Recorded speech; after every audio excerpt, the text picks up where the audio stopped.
Welcome, welcome, welcome. Good morning. Good morning, guys. It's your boy Jay. This is the Digital Revolution podcast. If you're tuning in, it's your boy Jay, and I'm going to be sharing some news and views. Guys, there is a lot to cover.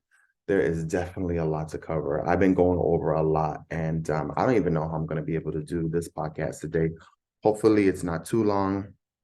I said that I was going to try to make the podcast a little bit shorter. However, there's just so much to go over. There's so many things that's going on in the news. Um, Again, it's your boy Jay. This is the Digital Revolution podcast. And on this podcast, we kind of go over um, everything that's happening in the alternative news media. So the alt media. We cover stocks, we cover real estate, we cover exopolitical views, such as the topics of UFOs and aliens. We go over political, geopolitical, and today is no exception. Again, a lot of the things that we deal with on this podcast are very, very heavy subjects, and you know, so use your discretion. But again, it's sometimes you have to deal with the facts and you have to deal with the reality of life. And I was talking in the last podcast about escapism and how on this time a lot of people would like to escape. And so as we roll on, and this is more like psychology, more like psychoanalytic, and as we roll on, as there's more stress on the organism of the human being, you're going to find that more and more people are going to disassociate. And a part of disassociation is the zombification of people, of alcohol and drugs to zombify people, because as we go into this tribulation period, this 10-year, 20-year tribulation period of the core group of people consolidating all of their wealth and power and extrapolating all of the wealth from the nations, we're going to see people lose their minds. I'm already seeing people starting to lose their mind, lose their hope.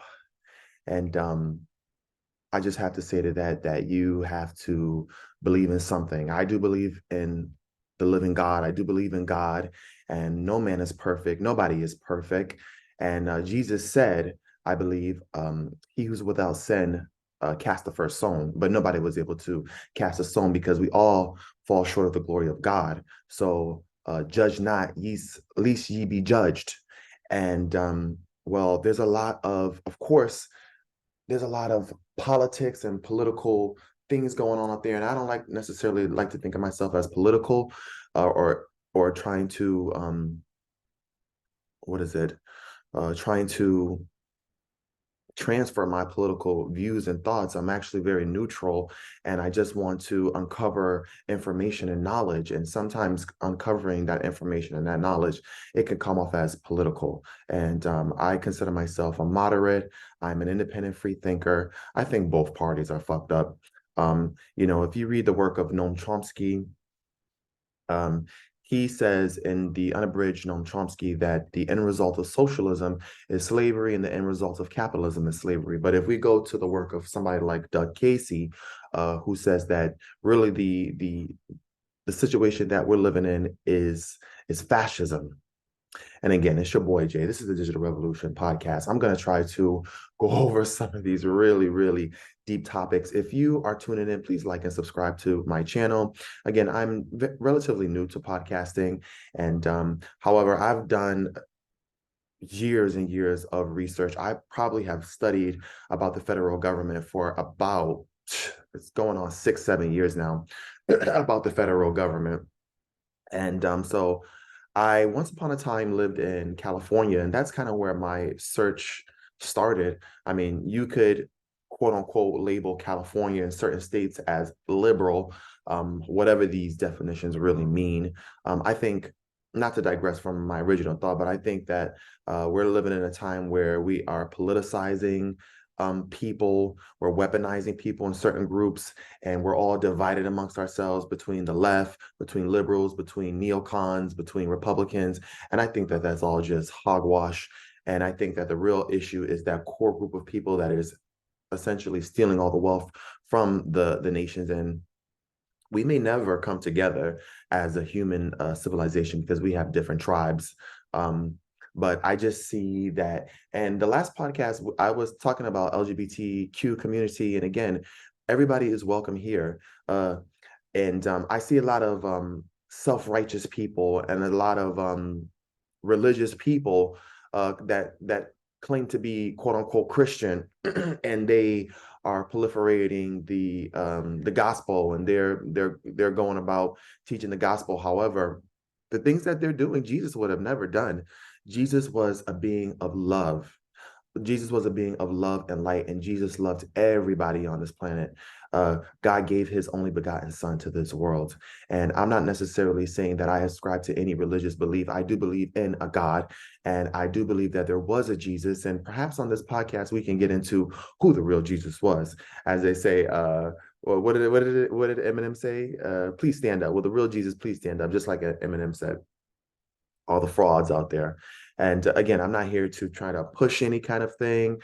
This is just me giving my years of research and information on the government, particularly the federal government. So yeah, I was living in California, and it is very liberal there. But there was groups of people. I used to live on the beach in Santa Monica, in Venice Beach, right on the border. And it was very progressive in that there were people that were, handing out information about the government, opening your eyes to things that you necessarily didn't see.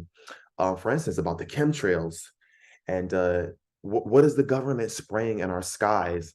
If you look up in the sky is not the sky anymore. It's basically gray. Sometimes there's clouds, but for the majority of time, you look up in the sky, there are no clouds, and half the time you will see these chemical trails. And maybe I could share that with you guys if I can share chemical trails. So, guys, bear with me. This is probably going to be a little bit of a lengthy podcast. Again, I'm gonna try to do my best to communicate,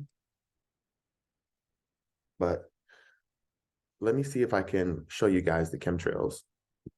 So yeah, Um, me and my okay, yeah, so we're recording again. This is the Digital Revolution podcast. It's your boy Jay. We're going over some news and views, and we're going over some heavy, heavy fucking topics, guys. Get some wine, or I don't want to say do some drugs, because this will make you do drugs. And again, I was just talking about how people are disassociating from reality, and essentially when we disassociate, we do become zombified, and a lot of our friends and family members are becoming zombified one way or the other because they want to escape reality. And maybe you can even say narcissism is a form of escapism. But however, we're dealing with these heavy ass fucking topics. You know that I have a potty mouth, and I'm just going to say what I need to say. But let me see if I can share my screen with you guys. And we were talking about chemtrails. What the fuck is the government spraying out there, guys? Look at these chemtrails. Look up in your skies. The chemtrails are almost happening daily in certain neighborhoods. I just clicked on something here. If you guys can see here, chemtrails, HARP, and the full spectrum dominance of planet Earth. Some scientists, there's a guy named, I think his name is Dane Wigington, and he is a geoengineer, and he has a lot of great information. He's probably the number one person that I would go to for geoengineering and for these issues. But yeah, again, what is the government spraying in the sky? And it kind of goes back to what I've been saying in these podcasts, that the government knows something that we don't know. Um, and that has something to do with the 10-year tribulation period and how climate change, whether we believe it's going to get hot or cold, but whatever we know is that the weather patterns are becoming irregular. The weather patterns are becoming irregular. And so the government is doing something with these chemtrails here. And yeah, you guys can see these chemtrails, and this is actually happening. I have some videos and photos in my neighborhood of these chemtrails. But yeah, so a guy like Dean Wigington and these councils have asked their local governments, like, hey, what are you guys doing? They actually even tested these chemtrails, and they found that there was heavy metals, aluminum, barium, and other heavy metals in these chemtrails. And guys, we're breathing this. We're breathing this. So you will find that in a lot of highly densely populated areas, you will find that people have all kind of upper respiratory illnesses, and they'll be dealing with all kind of issues as a result of these chemtrails, because we're breathing in this stuff. And my thing is that I think that the government is doing this because Well, actually, I don't really know why, but some people say that it has to do with the sun is becoming too strong. Whether the sun is becoming too strong or it's getting cold, I'll leave that up to the scientists. But we do know that it's the weather patterns are becoming erratic, and possibly in the future we're going to see. Let me go to the map. If you guys can see this again, this is your boy Jay. This is the Digital Revolution podcast. I think we're on episode 6, and we're dealing with some heavy ass fucking shit. I was just getting into the topic of chemtrails and how this relates to all the podcasts that I've been doing, and that there's sort of a theme. Again, that theme is that core group of people that necessarily run the G7 nations, and that would be, the United States, Canada, um, Italy, France, all of our friends in Australia, and the Anglo-Saxons there in Britain, that core group of people, particularly the central banks. And I was going to see if I can get more into the history of the Illuminati families and the 13 Illuminati families, with the number one being the Farnese family and the Orsini family, and how, people like Sean Haas, if I'm pronouncing his name right, Dr. Sean Haas. It's spelled Hross, I believe.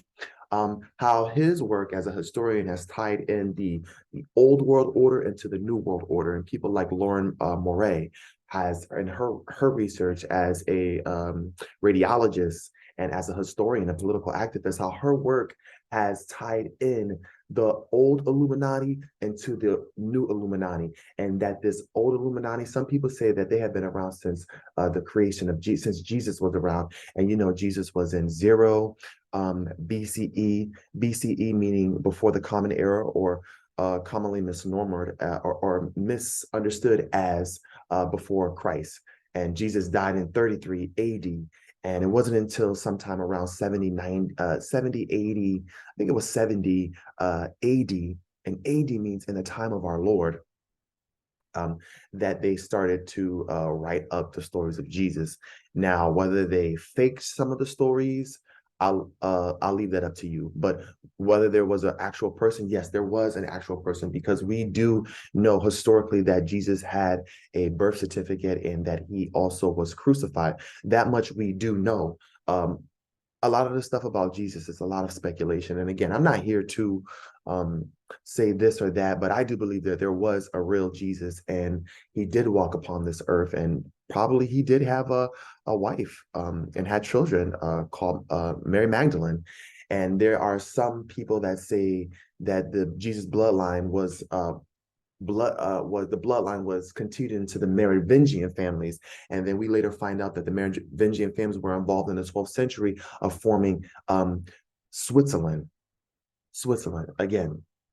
A lot of this stuff is very, very deep, and I'm just giving you all the information and research that I've done over the years on this topic, and how what was going on then relates to what was going on now. Jesus, he got rid of the money changers in the temple, but there's some historians that say that the Illuminati has been around since Jesus was around. They were the Sasson family. However, the Illuminati families, they what they did was they changed their name throughout the centuries. So again, people like Lauren Murray, who hopefully I will be able to get to pretty soon.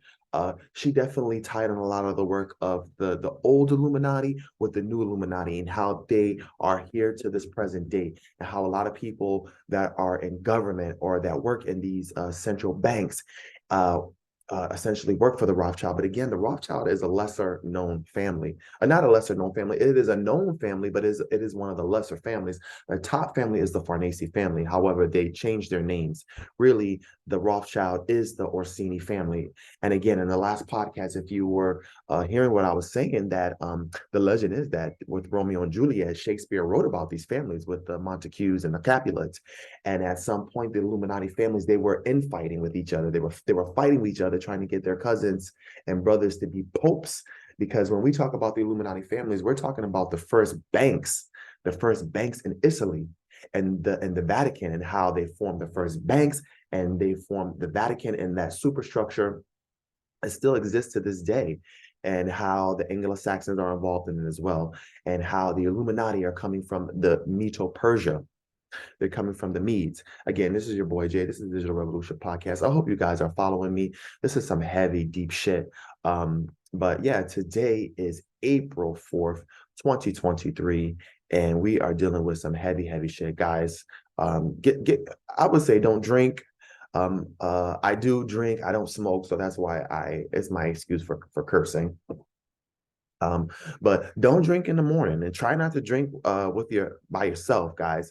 If you are gonna drink, and I notice that there's a lot of drinking going on, if you are gonna drink some alcohol, try to do it with your friends and family. You know, drink as much as you want. I'm not saying be an alcoholic, but try to drink when you are with people. Try not to drink alone. Actually, I learned that from Martha Stewart, by the way. Do I think Martha Stewart is in the Illuminati? I don't think so. Of course, there are people that are outside of the Illuminati that are not in the Illuminati. Not all the celebrities are in the Illuminati. Some celebrities, they stay to themselves. They don't get involved in the politics. But a lot of celebrities are co-opted into the Illuminati because the celebrities are owned by the banks. And so hopefully we'll get into that today.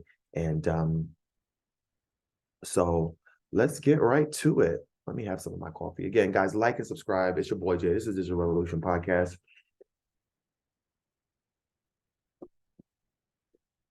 Hopefully I'm getting better at some of my communication skills here.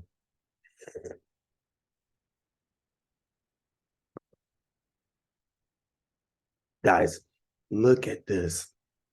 So I'm gonna go to right now. I'm at a chart for this is trading view, and I don't put up a lot of indicators. I think a lot of things are garbage. And I was saying in the last podcast, like you got some of the biggest institutional investors. You got BlackRock. You have the Fed day trading this market. You have some of the most sophisticated market makers in the world trading these markets. You really think that these indicators are going to really put you on to the game? And this is one big game. But guys, look at this. This is significant. Gold has hit $2,000 an ounce. Woo, buddy. Remember, a rising price of gold is an indication of a failing currency, of a collapsing government. When the price of gold rises, that means the government is collapsing. That means people don't trust their government. That means people don't trust their currency, and people are trying to get out of their currency. And what are they doing? They're going into gold and silver, and the chart shows that. Here I have a chart on the daily, and if you guys can see this, yeah, it went above 2,000. It kind of retraced a little bit. And here we have the lagging indicator, and it looks like it's getting really close to the price. I think that, and you know, the price has been holding above. It's been supported above this $1,950 price range right here. It has been supported here for a few days now. As you see here, this support line here, it's been supported above it. However, I think that eventually all the markets are going to crash. Again, guys, this is not financial advice. You always want to do your own due diligence when it comes to stocks. Full disclosure, I'm not in these markets, but it's looking like I might want to be in these markets pretty soon because the commodities are going up, and it's looking like it's commodities. And hopefully we can get to some quotes from Matthew Piepenburg from Gold Switzerland. Guys, if you know anything about me, I'm a huge Egon von Gress fan, huge fan. And so I'm really quoting the work of these geniuses. But anyways, this is really big. Gold is going up. I think that we're seeing people, again, a lot of the things. Oh, wow. Okay, hold on 1 second, guys. Hold on 1 second, guys.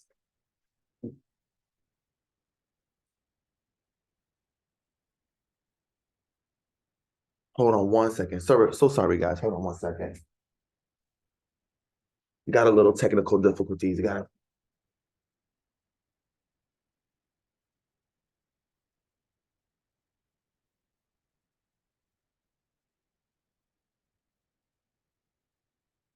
So sorry, guys. So sorry about that. I had a little technical difficulties. Shit happens, guys, but forgive me for that. Yeah, where was I? Oh, yeah, we were talking about Egon von Gress. And guys, this is your boy Jay. This is Digital Revolution Podcast. I deal with some heavy fucking topics on here. I would like to think as this podcast as being neutral. Yeah, I did say some things about the LGBT community, but by no way am I judging them. That doesn't, if it doesn't apply, let it fly. And really, I'm being critical of the state But again, this is your boy Jay. This is Digital Revolution Podcast, and I'm not here to spread any kind of hatred at all. You see this globe here, guys. We need to all love each other. And again, I was just referencing, these virtuoso, these religious people that get on their soapbox or whatever and give their 2 cents. Obviously, I'm giving my 2 cents, but again, if you are Christian, and I've met real Christians, and those Christians, they will give you the shirt off their back. They're not around judging gay or LGBT people or trans men or trans women. They're not judging homeless people. Look at what Jesus did. Jesus, he loves everybody. He loved everybody. And I think Jesus would want us to get along with each other and not be divided and really come to get to the bottom of it. But I totally digress. But look, we're looking at a chart. Again, we're looking at this chart. Gold is going up, guys.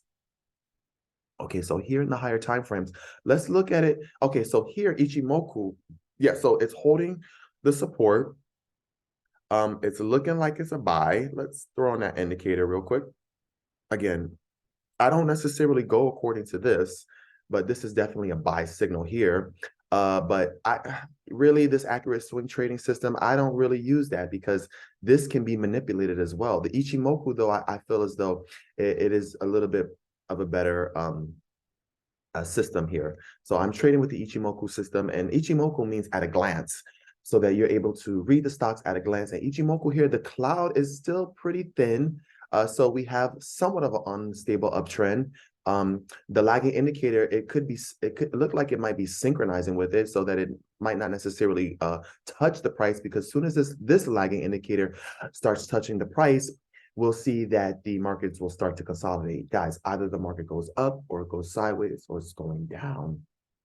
The cloud is looking like it's getting pretty thick, but if we take out the price action, we see here, look at the single span B is up, single span A is up, the Cajun Sen is up, Tenkan Sen is up, everything is pointing up. So this is looking very, very bullish for gold. However, I think there's going to come a time when the market goes down and it crashes, everything will go down with it. Again, these prices that we see here are heavily manipulated. It looks as though the stock market is somewhat coming down today. As you see here on the Finviz heat map. Again, everything you see here is a derivative, and it is being heavily manipulated.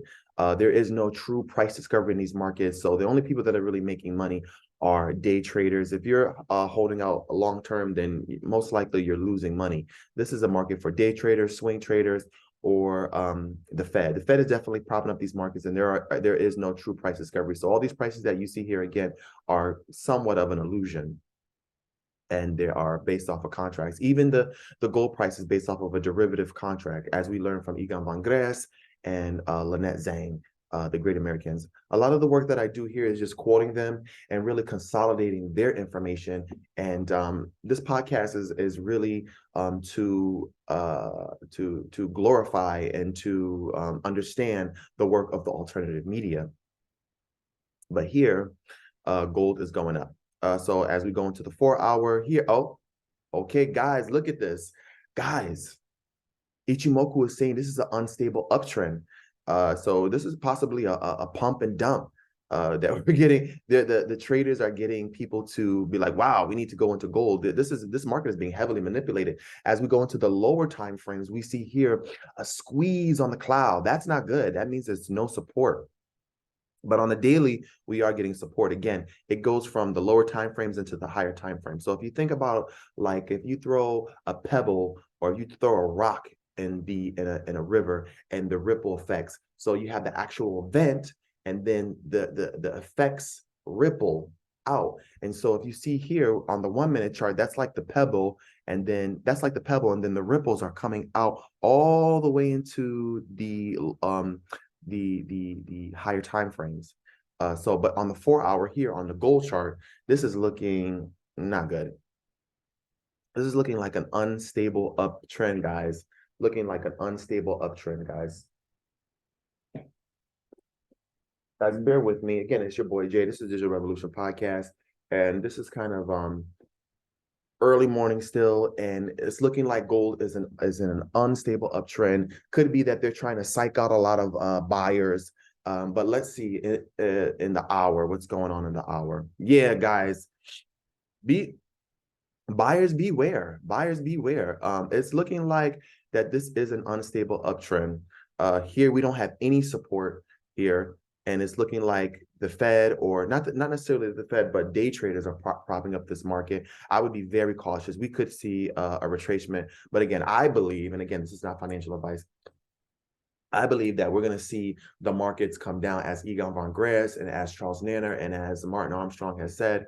And guys, I'm just quoting a lot of their work and consolidating a lot of their work. But I think that we're going to see the markets go up and up and up and up and up. And that's going to give people the feeling of euphoria. We're going to see it go up, but that's going to give people the feeling of, what is it? What is the word I want to say? A false sense of security, that everything is going back to normal, but it's not. As you see here, we have unstable uptrend. So I'm expecting for this $2,000 price to retrace itself. And now it could very well go up, but Ichimoku is saying that it's an unstable uptrend. And as we go into the as we go into the lower time frames, we see even more of a squeeze here. This is more of a squeeze. This thin Kumo is saying that there's no support here. And I will go as high as the 15-minute time frame. Again, even in the lower time frames, it's not looking good. But on the daily, yeah, on the daily, it's starting to show some support. But the overall trend of the market is that this is an unstable uptrend. We have people trading these markets. We have day traders trading these markets, and possibly some of the retail investors that are getting psyched into this. I expect for the price of gold to go down. This is not financial advice, but I think that yeah, it's going to go up and up and up. But once we have the big crash, we could see gold go to $16,000 an ounce before it goes to the highs.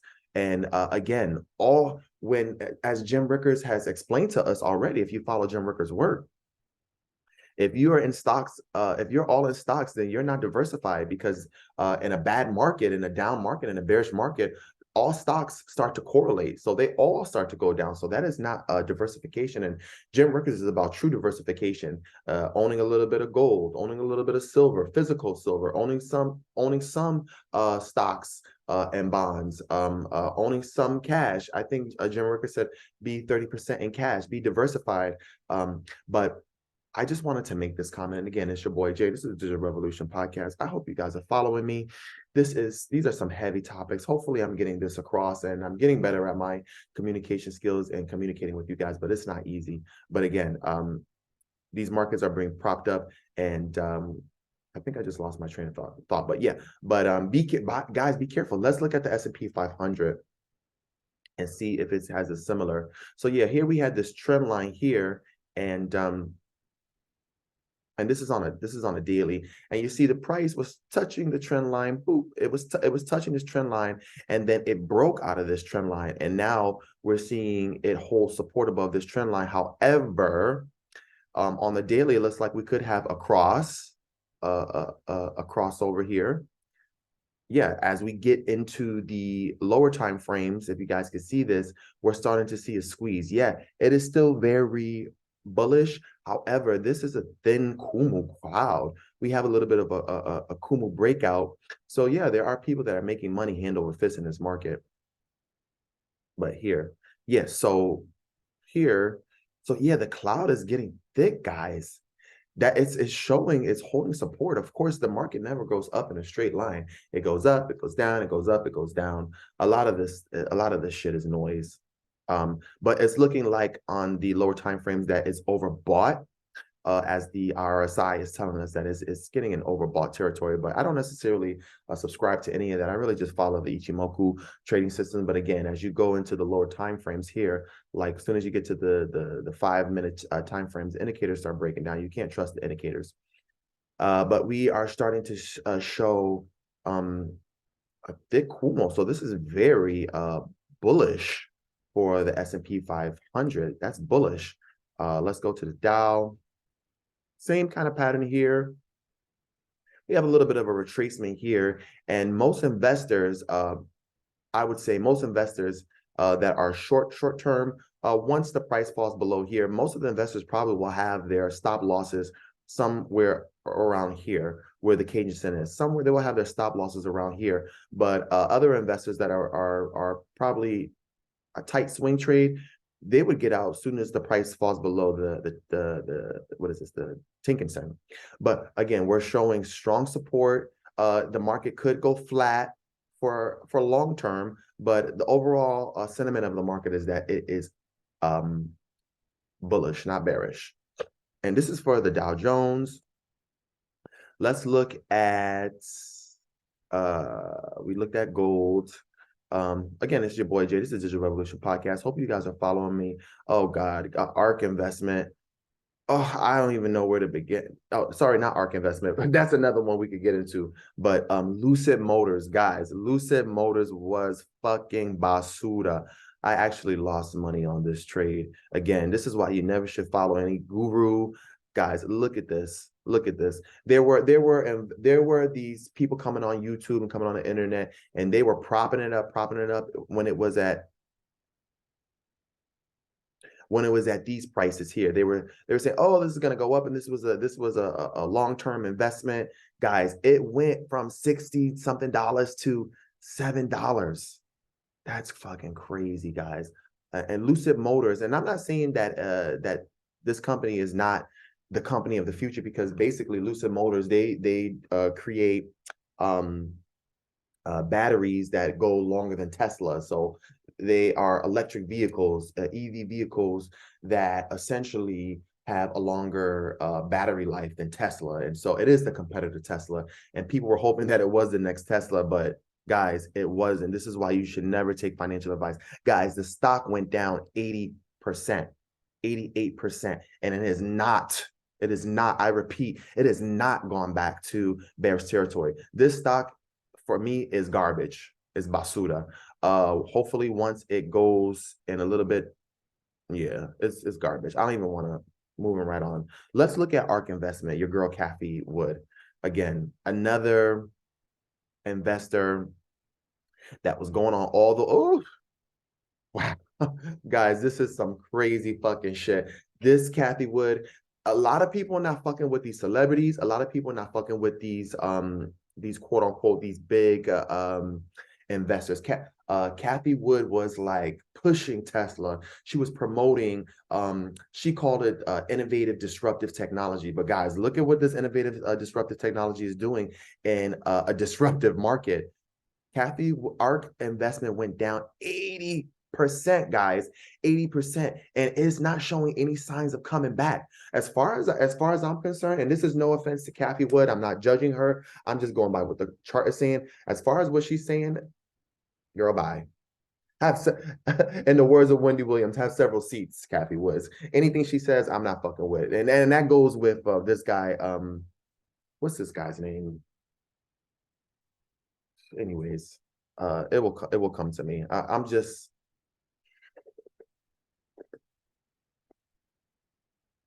yeah, Kathy Woods was promoting the fuck out of Tesla. That's not to say that there's not a space for Tesla, but these electric vehicle stocks are just not doing really well. Again, Tesla's still down as a monthly chart. Let's look at oil. Wow. So oil here, we have on the monthly, we have a golden cross here. We have Cajun Sen above the Tinkinson. So that signals that the uptrend is over. And the uptrend is over. Yeah, so yeah, again, these markets are being propped up here. Here, when it was in bearish territory, it was in bearish territory, but now here, the stock went up 27% for crude oil. This is West Texas Intermediate Crude. This is one of the stocks that I do follow. And they're saying that the cost of oil is going to go up to $100 a barrel. Here on the daily chart here, we see that the stock went up 27%. However, I believe what Ichimoku is saying is that this is an unstable uptrend because, again, there is no support. Where is the support as we go into the higher time frames? Okay, so we have a little bit of support here on the 4-hour. I'll take that. But here on its longest, its its longest moving average, we have a flat signal. So here, the longer moving averages, this is a 52-day moving average projected into the future. And that's what's special about Ichimoku. Guys, again, if you follow me, please like and subscribe to the work that I'm doing. I'm just going over stocks this is not a financial advice, but yeah. The West Texas Intermediate Crude Oil, this is one of my favorite ones to follow, but it's flat here. So we could be expecting it to consolidate in the lower time frames. Yeah, again here, we got a thick Kumu here, but so for me, once it starts fucking up on the hour, again, you know, I got a potty mouth, but I'm gonna just say what I gotta say. Once this stock starts fucking up on the hour, guys, I'm out. Again, I'm not in any of these markets at the moment. Yeah, so a lot of investors, they already stopped out of this market. You will find that a lot of their stops will be here, and it's looking like we're going to get a crossover, that the uptrend is over for the moment. So for the moment, we can expect the prices to be flat or to flatline. But yeah, we have a thick Kumu, but the single span A here is pointing down, and single span B is pointing up. And we're starting to have a squeeze here. And Chico span, or the lagging indicator called Chico span, is starting to touch price. Again, either the market is going up, it's going sideways, consolidating, or it's going down. And in this instance, once it's consolidating, unless you are an expert day trader, unless you're an expert at trading in a consolidated market, you stay the fuck away, guys. That is stay away, stay away, stay away. I don't see anything good here. Look at Credit Suisse. Let's pull back on a monthly chart, and guys, Credit Suisse is down, or you could say it's really cheap. Yeah, Steve Quayle said that these Swiss companies are never coming back. It lost all its gains, and this chart is going back since 1996. So guys, that as a swing trader and everything I know about these markets, that is just fucking mind-boggling. You basically lost all your value. Credit Suisse lost all its value. Let's see what they're saying on the news here. Let me see if I can find any news, if I can find it.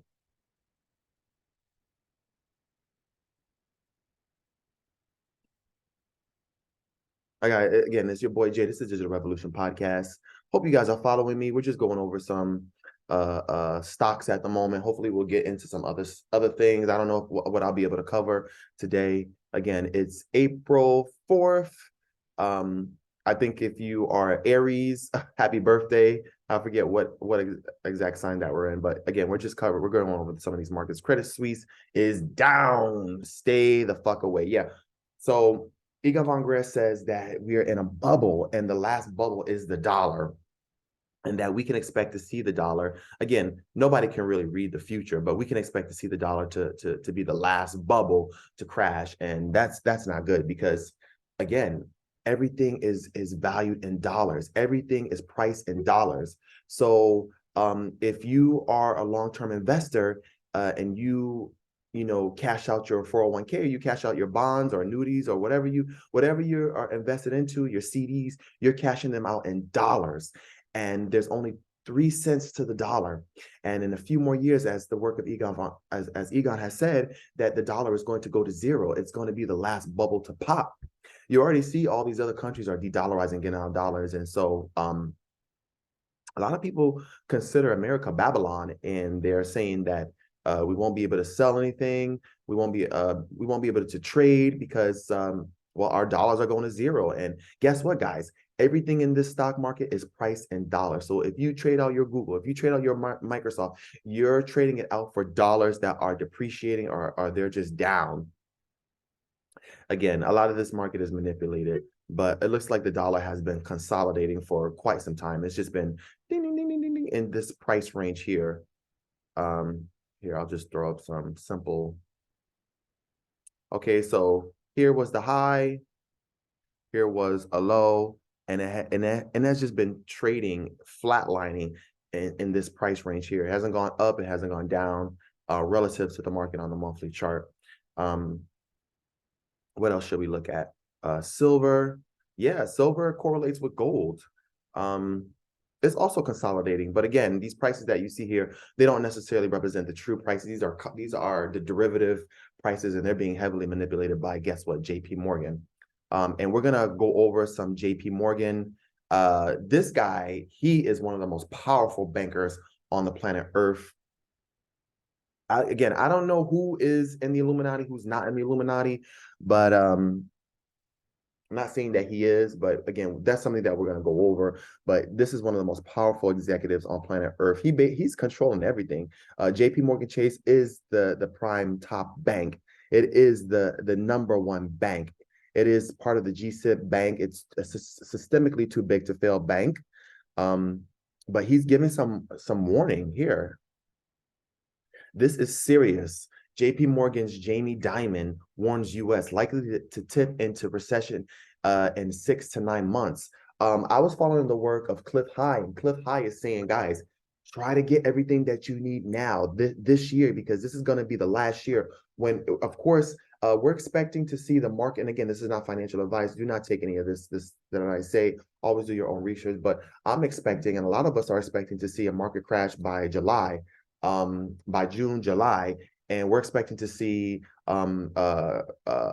credit or the debt just imploding, and we're expecting to see that the banks and the federal government no longer able to extend credit and no longer able to guys, this coffee. I got to get some coffee. It's your boy Jay. This is the Revolution Podcast. Hope you guys are following me. Let me just switch my lighting here. Guys, bear with me. Bear with me, guys.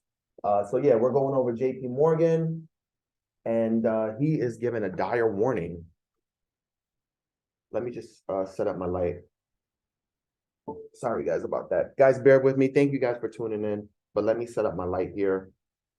I don't want my computer to die on me while I'm recording this, because I think I'm getting some great information here. So yeah, this is serious. JP Morgan's Jamie Dimon warns US likely to dip into recession in 6 to 9 months. So yeah, again, we're expecting to see some kind of a volatility, major volatility happening sometime in June, possibly that the credit markets are going to start to collapse, and the banks having difficulty extending credit to small businesses, to businesses in general. And you know that everything runs through credit. We learned through the work of Bill Holter, who is another OG, who is another beloved economist. We learned through the work of Bill Holter that it takes 10 lines of credit to get the bread to the grocery store. And so once the debt starts imploding, and then the credit starts imploding, and the banks are no longer to extend credit, and therefore government workers won't be able to get their pay, firefighters won't be able to get their pay, police workers won't be able to get their pay, and so we're going to see more collapse in society. Guys, I'm not an economist. I do have a background in real estate and aesthetics. I am a licensed realtor, and I am a licensed esthetician. So I help people with their skin, but also I've done tons and tons of research, over 6 years of research on the federal government alone. But that's neither here nor there. Enough about me. So yeah, JP Morgan is warning about this. JP Morgan Chase CEO Jamie Dimon said the U.S. economy was actually still doing well. Yeah, right.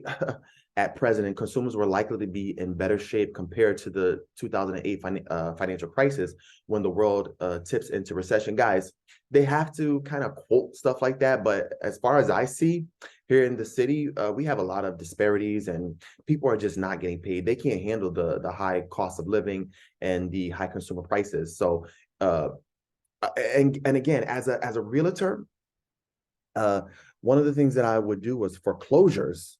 So I would have to call up a lot of banks. And guys, a lot of these bankers that are managing your money, they don't know shit about banking.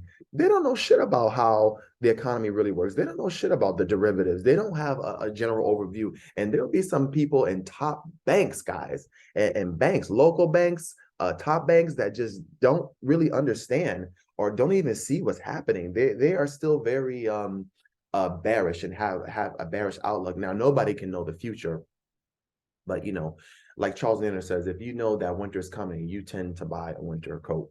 So be careful out there.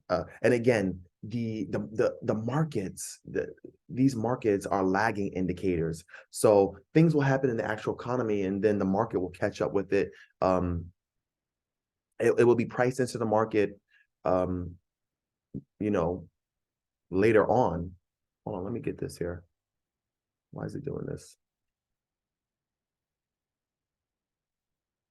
Again, it's your boy Jay. This is the Digital Revolution Podcast. Hope you guys are tuning in. Please like and subscribe if you like some of the work that I'm doing. We're going over some deep, deep shit. But you can't talk about the economy without talking about stuff in the future. And this is serious stuff. Diamond told CNBC. His comments come at a time of growing concern about the prospects of an economic recession as the Federal Reserve and other major central banks raise interest rates to combat soaring inflation. So, guys, when they raise the interest rates, it constricts credit. So, not a lot of people talk about this, but when it constricts the credit, it only allows certain people to have access to credit. And, that could be construed as racist, in a sense. And I'm not saying that they're racist, but only certain people can afford to take out those mortgages and to take out those loans. There's Jamie Dimon. This guy knows I'm betting you that this guy knows where all the dead bodies are in the financial markets. He knows where everything is. He knows all the key players. They know everything.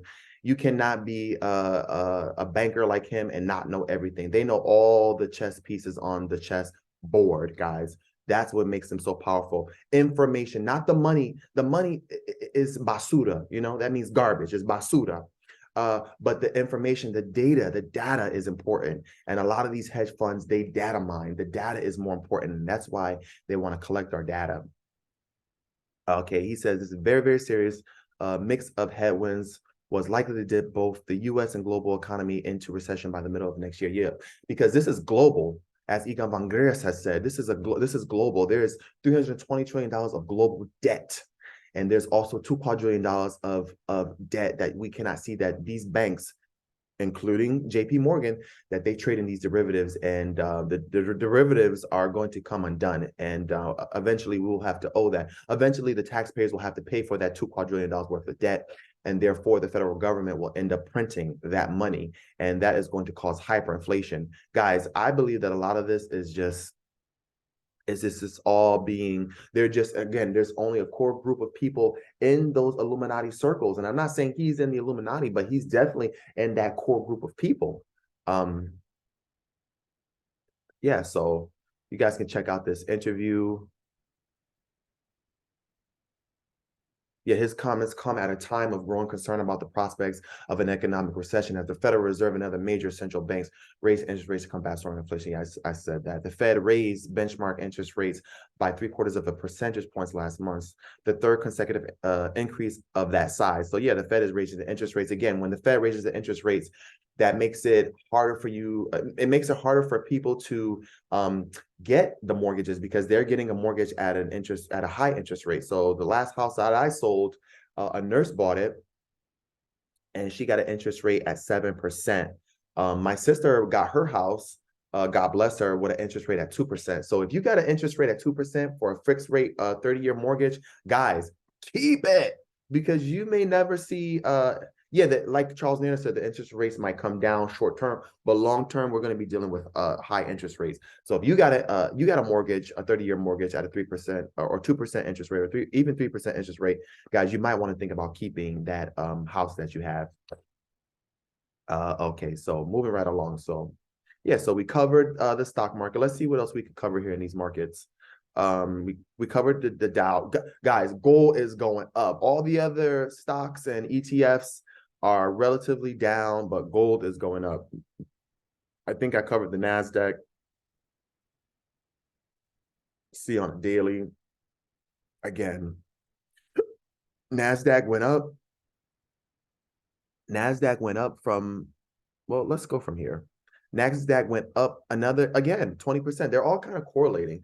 It went up 20% from the bearish territory. However, this uptrend is Ichimoku is saying, is unstable. So this is the Fed propping up the market. These are unstable uptrends. Here on the 4-hour here, Okay, cloud, the Kumu cloud is getting a little bit thick. Okay.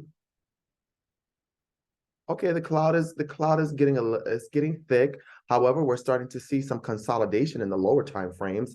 So again, the market never goes up in a straight line. It goes up, consolidates, has a little rest, and then it goes back up. I'm expecting for these markets to go up and up and up and up and up and up and up and up and up and up and up. It's gonna go up possibly higher than you can imagine, and then it's gonna boom crash. And again, wealth doesn't disappear, it just transfers. So when these stocks go down, somebody, when they're in, particularly the hedge funds, when the stocks go down, they make money. Guys, a hedge fund makes money no matter what. A hedge fund makes money in a bullish market and a bearish market. Again, it's your boy Jay. This is the Digital Revolution Podcast. We're just going over some news and views. We're just going over the stock market right now. If you're tuning in, please like and subscribe to my channel.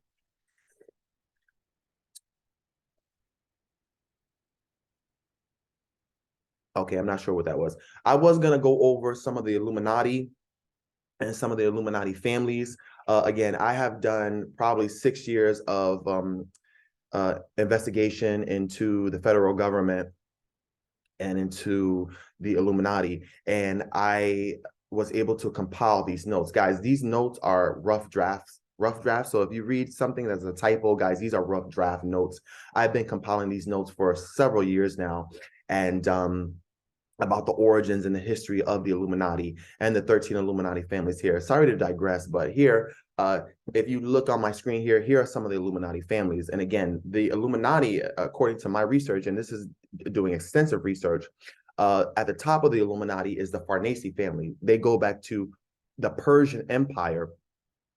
The Colonna family, the Giulio-Claudio dynasty claimed to be descendants of them. The Colonna family was fighting with the Orsini family for hundreds of years, trying to get popes on the throne, as I mentioned before. You have the Orsini family. Guys, you can look all of this up. This is all out there. A lot of the information Google is starting to erase, and that's one of the reasons why I had to put it on hard copy, because Google and the powers that be are starting to erase this information. They don't want you to know their lineage. They don't want you to know that there's some historians and very smart people that are able to tie the old Illuminati with the bloodline of the new Illuminati. Again, the Orsini family claim to descend from Egypt. Their symbol is a red shield. They are Germanic, and they were the Huns and the sackers of Rome. You have the Borghese family, the Pallavenchi family, and the Medici family. Again, another bloodline family. The Medici family are famous for modernizing banks. Again, guys, they set up shop here in Italy, and they formed the first banks. They formed the first banks in Rome. And look at the banks rule the world now. The central banks rule the world. The biggest bank is the Bank of International Settlements, and the Rothschild control that. But here, the Rothschild are really descendants from the Orsini family. That's why they have the red shield, the Rothschild.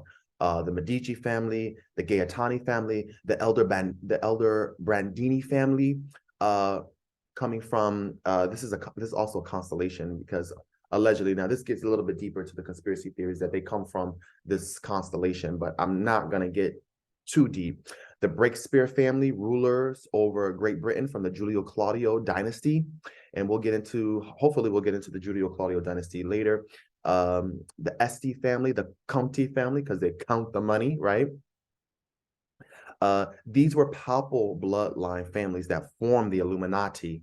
The royal Windsor family is said to be from the Orsini bloodline, as well as the Kennedys. Guys, a lot of these people that we see in Hollywood, a lot of these politicians, a lot of these people that run schools and these endowments, they're coming from these Illuminati families, but they changed their name. The Farnese and the Orsinis are the Rothschild. I don't want to get too deep into this right now.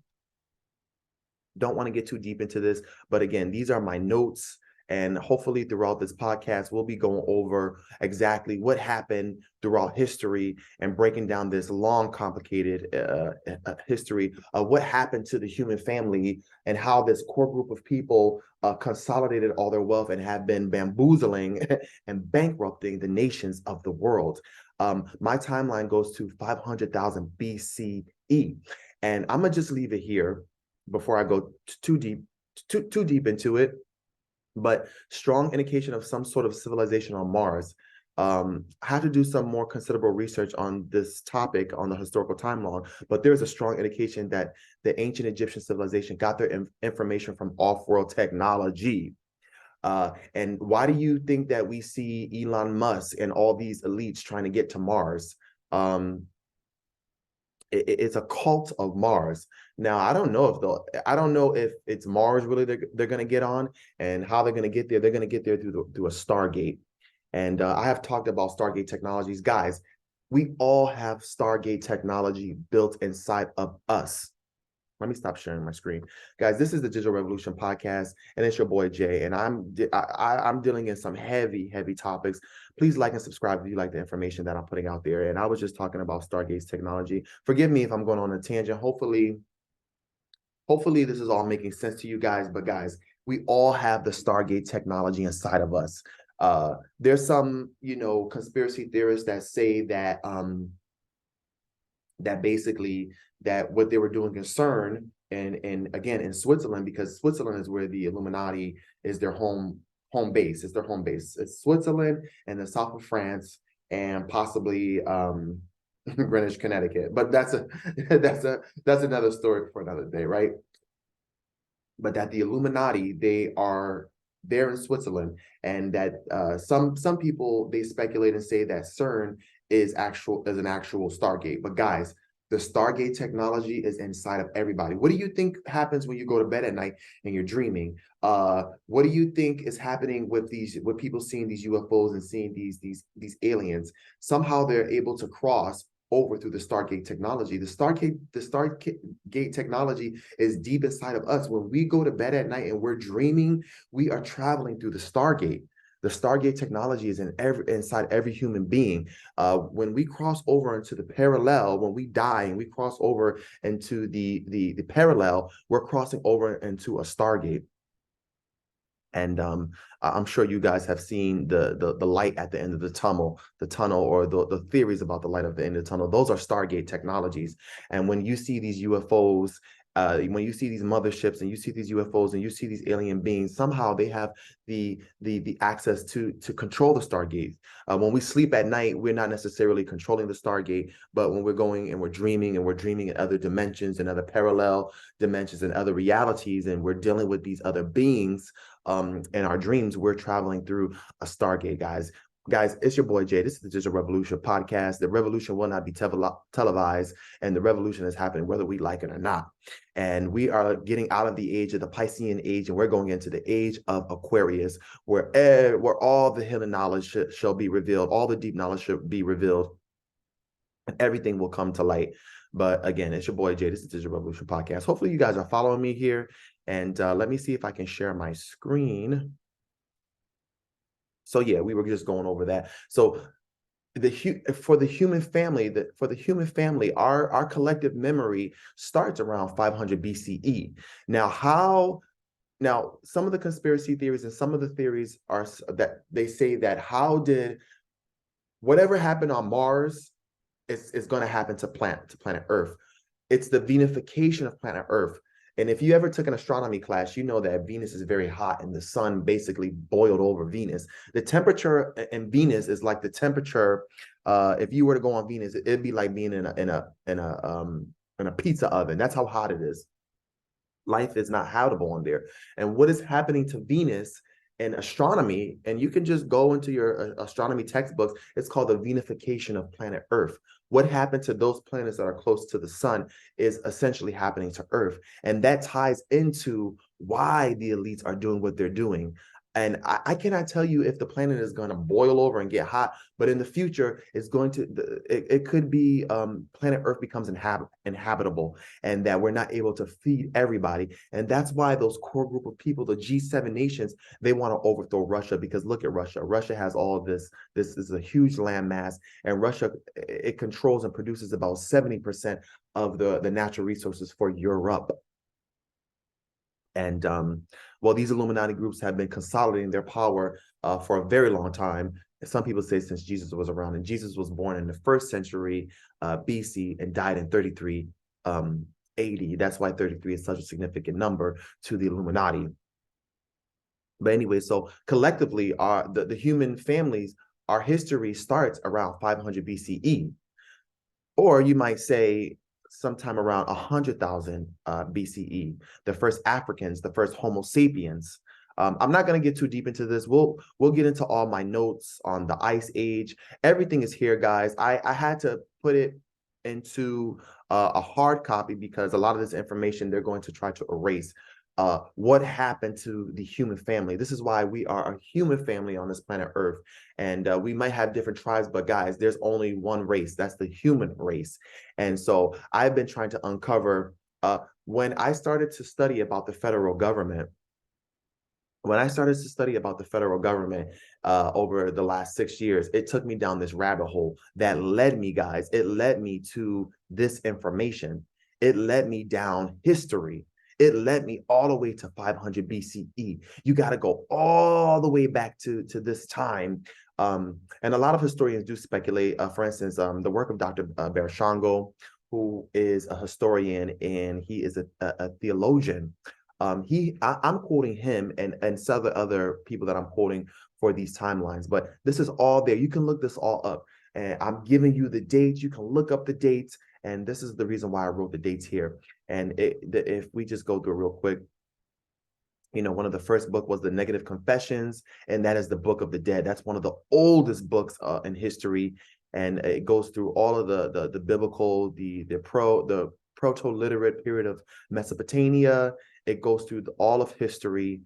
This is the historical timeline. It goes into key people in the Bible. When the Great Flood was, around when the Great Flood was. The Great Flood was here around 2,500 BCE. When we say BCE, we mean before the Common Era. Guys, not everybody believes in Jesus Christ. So some historians, particularly the work of Dr. Yosef Yakanin, who I'll get into him later, quoted this, because not everybody believes in Jesus Christ. Now, I might believe that there was a Jesus Christ, and whatever happened after that is up to speculation. But one thing we do know is that he had a birth certificate and he had a death certificate, and he was crucified. That much we know about Jesus Christ.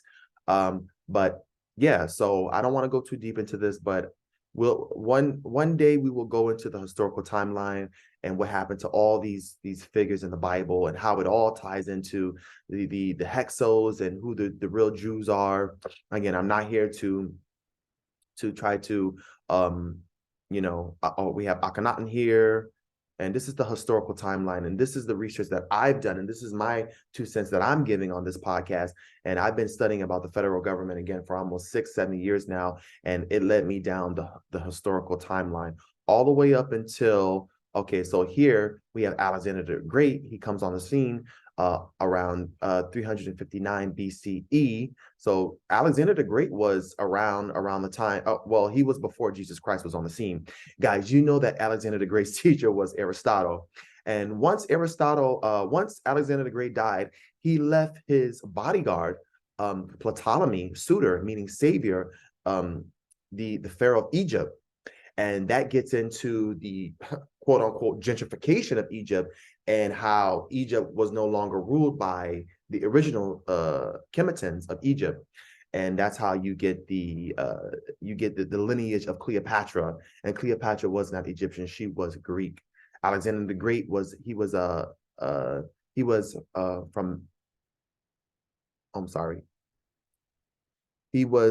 from Macedonia. Again, these are all the notes that I've compiled. I cannot go over everything right now, but I'm just going to kind of briefly touch on, hold on, let me go back up here. I'm just going to briefly touch on the bloodlines of the Illuminati family. And maybe we can get into Aeneas and what happened with Aeneas and how the Medo-Persian families, they were fighting the Greeks, because again, they're all mixed in. They all mixed in with the Greeks. They have Greek bloodline, Italian bloodline, Medo-Persian bloodline, but originally they were Medo-Persian. And so you have a lot of ancient history about Medo-Persian and the Trojan Wars and Aeneas as a Trojan hero. And again, guys, we'll get into that deeper, but these are all the notes that I've compiled over the years. Hope you're following me. It's your boy Jay. This is the Digital Revolution Podcast. The revolution will not be televised, guys. The revolution is happening now. So sorry, guys. Guys, bear with me.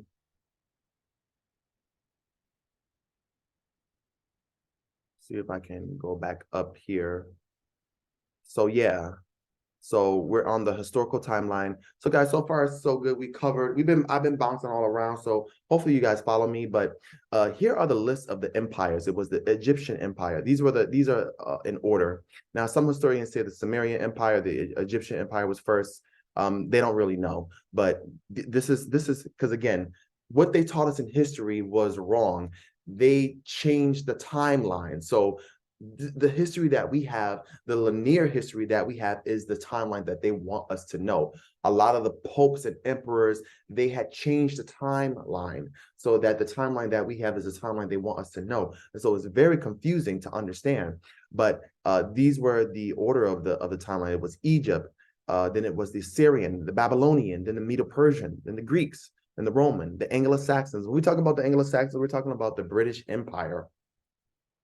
But again, I'm not going to go too deep into this. Yeah, but before I go on to the next subject, this was the Medes, and this is where you get the Medici from. Here you have, if you guys can see here, please let me know if you guys can see this. Again, this is your boy Jay. Please like and subscribe. I'm just kicking some information to you guys. Hopefully, I'm getting this information out there. You guys can understand. But these were Scathia, the Scavians. If you know anything about the Scavians, they were here in this area here.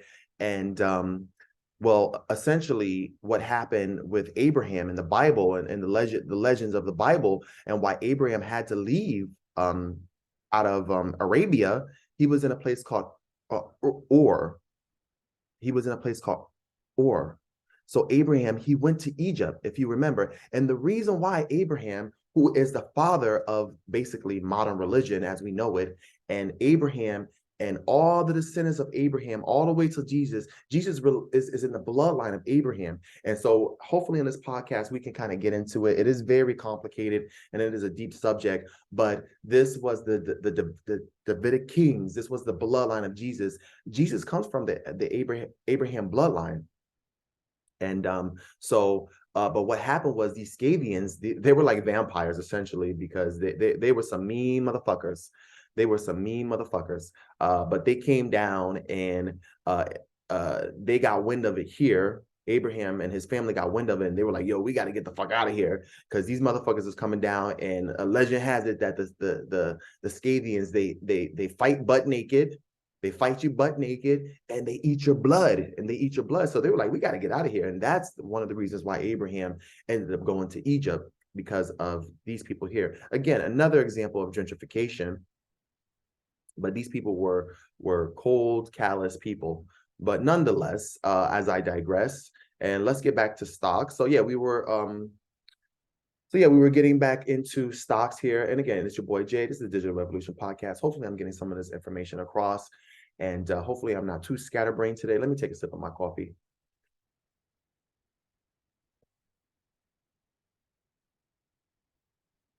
Because this is some deep, deep shit. We into some deep, deep shit here.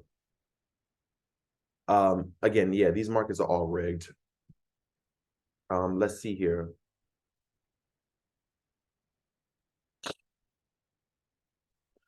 Yeah, market's not looking too good. Yeah, so JP Morgan, if you guys can see this, please like and subscribe to this if you like some of the work that I'm doing here. Yeah, JP Morgan's Diamond says U.S. banking turmoil now over, sees long repercussions. Big banks drag down stocks as treasuries climb. Markets rab, located in the Mexican mining district. This little known company could be on the brink of a major discovery.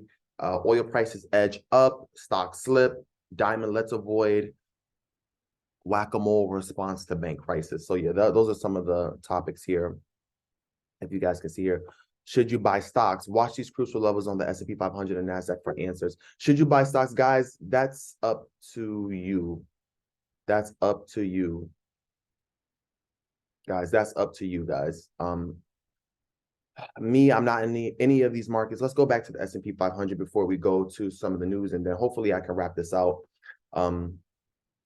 Yeah, so I think that the stock market is going to go up. It's going to go up and up and up and up until it goes down. Let me see if I can get a quote. Let me see if I can get some more quotes. So yeah, we went over JP Morgan. Growing problems in the U.S. commercial real estate could trigger a crisis, experts warn. Yeah, here in New York City, 50% of the buildings are unoccupied. So a lot of these banks are going to be defaulting, or the people that took out the mortgages are going to be defaulting, and the banks are going to be liable for those mortgages. And it looks like the real estate, at least the commercial real estate, is never coming back, guys. It looks like it's never coming back. And so that signals more bullshit. Yeah, so let's get out of there. BlackRock here, Blackstone REITs limits investors' redemptions again in March. Guys, so basically when they limit the redemption, the investors can't get their money out. I was talking to a client of mine when I was doing my real estate, and yeah, a lot of the clients are concerned. And it was very concerning. I mean, we're talking about, upper middle class people that can afford to live, in Greenwich, Connecticut, or can afford to live in Fairfield County in Connecticut.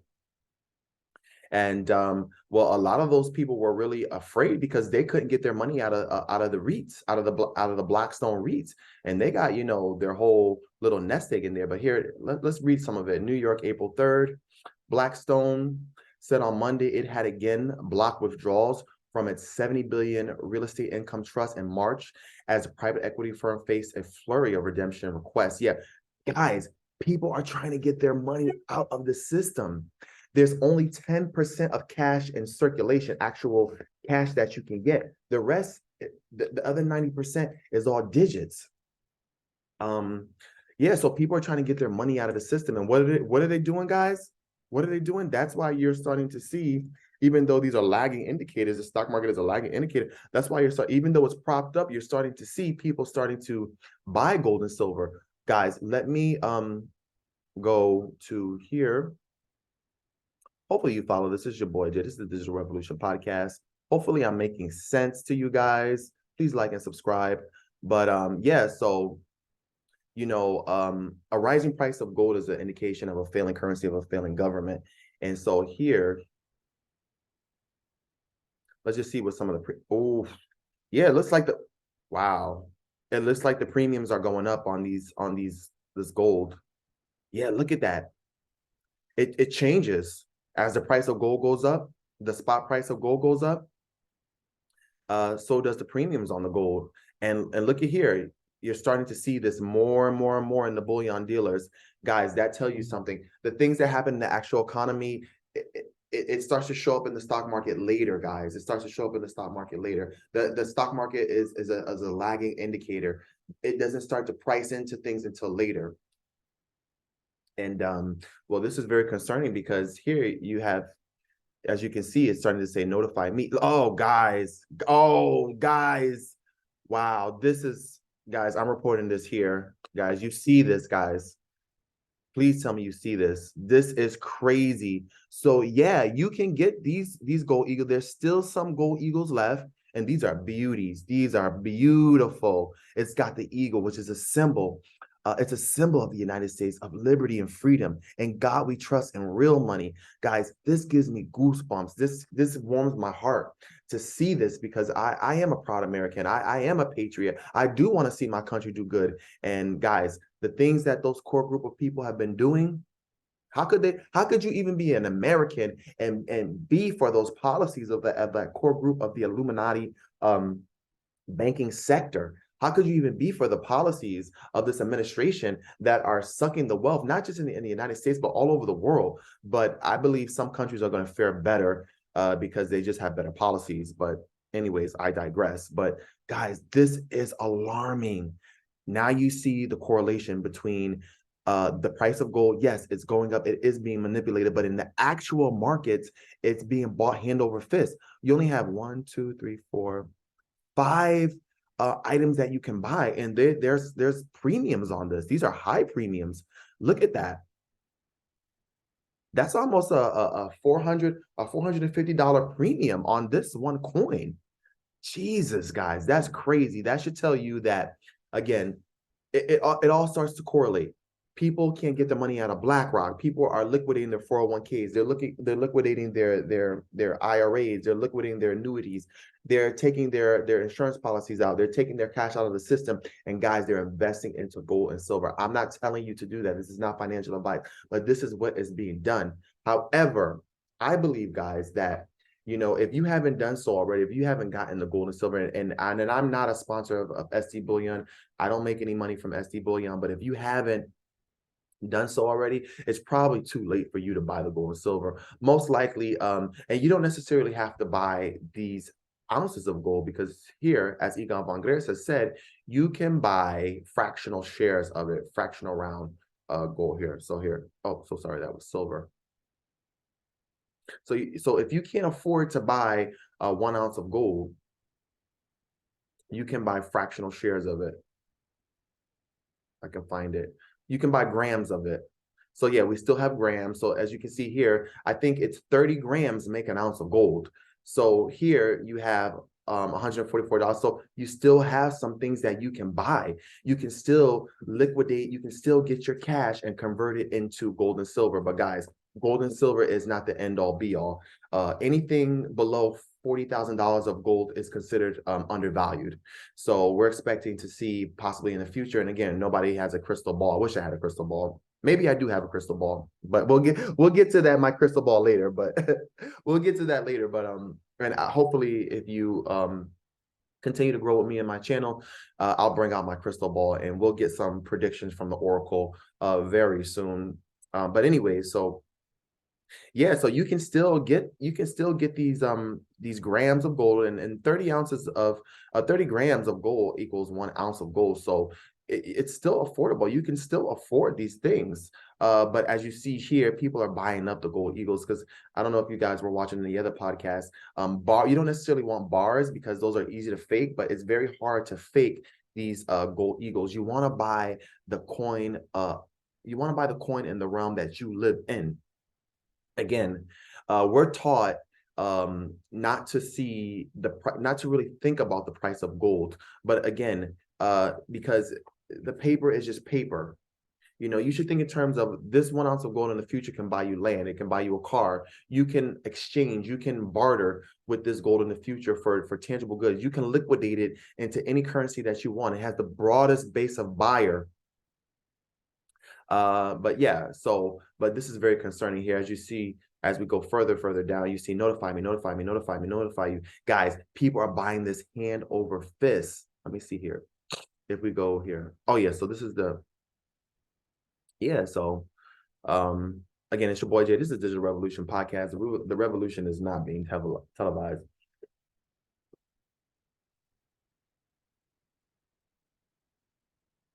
Yeah, so so those people that are in Blackstone. Now, again, I have to be careful what I say on this channel, but to me, Blackstone is one of those Illuminati companies, and Blackstone, BlackRock, Vanguard, the IMF, the World Bank, the Bank of International Settlements. That is essentially JP Morgan Chase. Those are essentially, and along with the Federal Reserve and the influence that they have over the Treasury. Hold on 1 second, guys. Those are those core group of Illuminati people.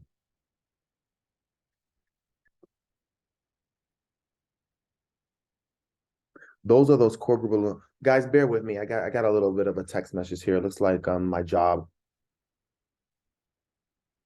Give me 1 second, guys. Give me 1 second.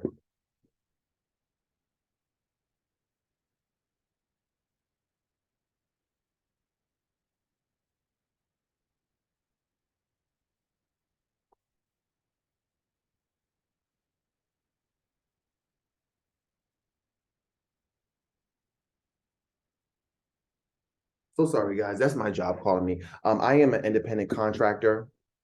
I'm a 1099 worker, and I mostly work for myself, but I do work for some companies. I'm not gonna get into too much of myself, but yeah, like I said, guys, I have a real estate license.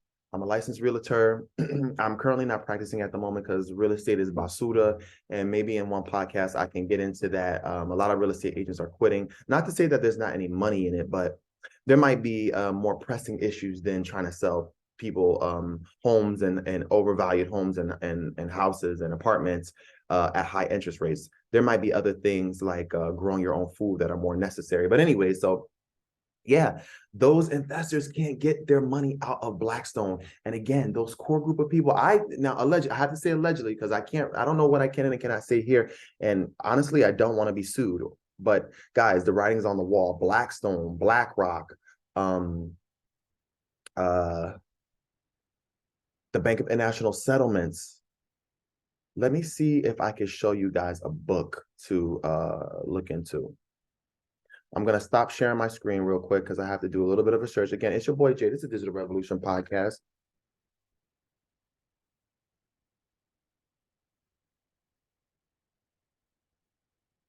Ah, yes. Here we go. Here we go. Okay, let me share it again. Guys, this book is a very, very good book. Um,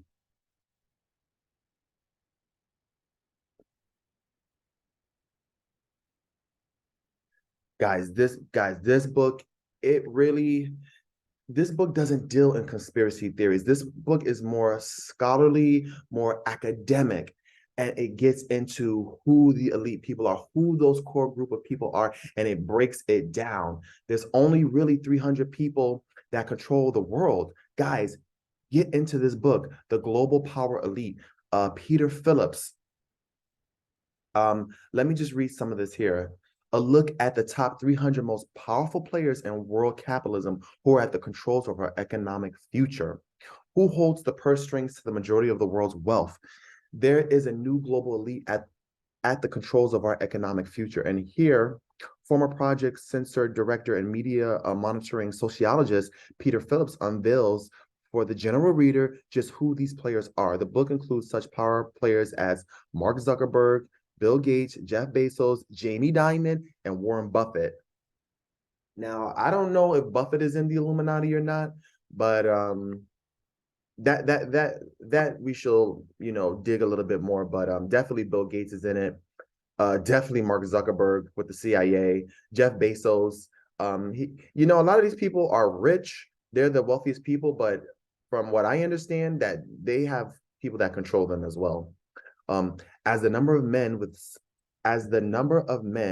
as much wealth as half of the world fell from 62 to just 8 between January 2016 and January 2017, according to Oxfam International, fewer than 200 super connected asset managers at only 17 asset management firms, meaning that only those core group of people are controlling the financials, each with well over $1 trillion in asset under management.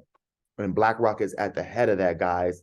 It's at the head. Guys, check this book out. I'm going to be doing more review. Definitely, I'm going to be doing more reviews on Peter Phillips. He's not really well known out there, but guys, he has a wealth of information.